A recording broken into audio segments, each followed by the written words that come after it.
ముందుగా ఏపీటీఎస్ ప్రేక్షకులకు వినాయక చవితి శుభాకాంక్షలు.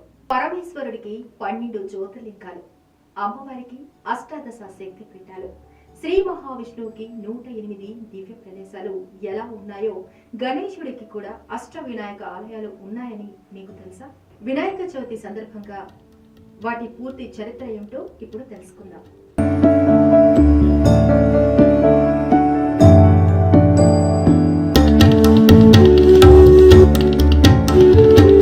ముందుగా శ్రీ అష్ట వినాయక మందిరం. ఇది పూణేకు 80 కిలోమీటర్ల దూరంలో ఉన్న మోరేగావ్లో ఉన్న అష్ట వినాయక మందిరం. అష్ట వినాయకులలో ముఖ్యమైనది మోరేగావ్.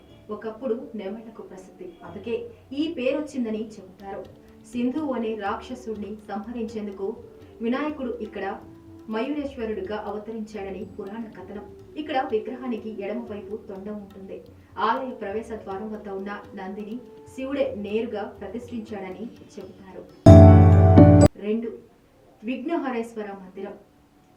పూణే నాసిక్ వెళ్లే దారిలో ఓజార్ పట్టణంలో ఉంటుంది విఘ్నహరేశ్వర మందిరం. వినాయకుడి చేతిలో పరాజయం పాలైన విఘ్నేశ్వరుడు క్షమించమని వేడుకొని తన పేరుతో కొలువివ్వాలని వేడుకున్నాడు. అందుకే విఘ్నహరేశ్వరుడు అని పిలుస్తారు. తలపెట్టిన పనుల్లో ఆటంకాలు తొలగిపోవాలంటే ఈ వినాయకుడిని దర్శించుకోవాలని చెబుతారు. 3. బల్లాలేశ్వర ఆలయం. పూణేకు 119 కిలోమీటర్ల దూరంలో ఉన్న పాలి గ్రామంలో కొలువయ్యాడు బల్లాలేశ్వర వినాయకుడు. ఇక్కడ గణనాథుడు రాతి సింహాసనంపై కూర్చొని ఉంటాడు. తొండం ఎడమ చేతి వైపు తిరిగి ఉంటుంది. ఆలయం శ్రీ ఆకారంలో ఉంటుంది.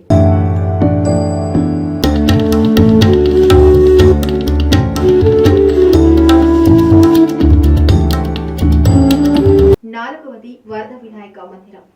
పూణే నుంచి 130 కిలోమీటర్ల దూరంలో ఉన్న మహాడ్లో ఉంది వరద వినాయక మందిరం. ఇక్కడున్న గణపతి విగ్రహం ఓ కొలనులో దొరికిందని చెబుతారు.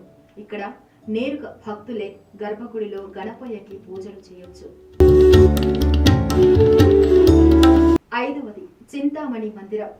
పూణే నుంచి 28 కిలోమీటర్ల దూరంలో తియూర్ గ్రామంలో ఉంది చింతామణి గణపయ్య. తూర్పు ముఖంగా దర్శనమిస్తే లంబోదరుడు భక్తులు ఏం కోరుకున్నా వెంటనే తీర్చేస్తాడని నమ్మకం.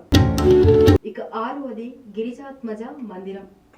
పూణేకు 97 కిలోమీటర్ల పరిధి లేయాంద్రి గ్రామంలో ఉంది గిరిజాత్మజ గణపతి ఆలయం. ఇక్కడ ఏకరాయితో చెక్కిన విగ్రహం దక్షిణ దిశగా దర్శనమిస్తుంది.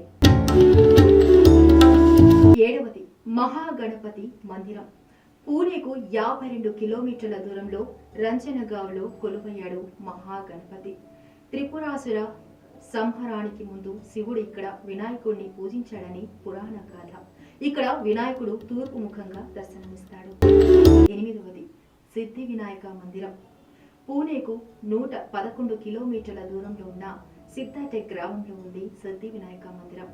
3 అడుగుల ఎత్తులో కొలువైన వినాయకుడు ఇక్కడ ఉత్తర దిశగా దర్శనమిస్తాడు.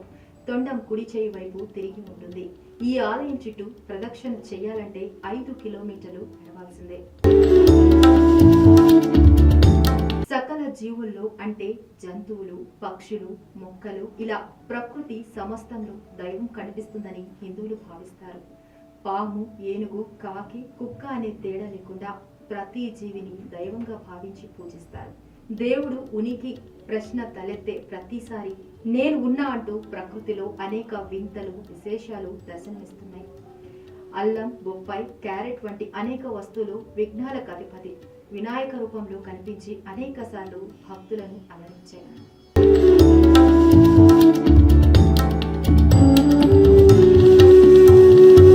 విఘ్నేశ్వరుడి ఆశీర్వాదంతో విఘ్నాలన్నీ తొలగి మీకు శుభములు చేకూరాలని మనసారా కోరుకుంటూ మరొకసారి ప్రేక్షకులకు, బంధుమిత్రులకు, శ్రేయోభిలాషులకు వినాయక చవితి శుభాకాంక్షలు.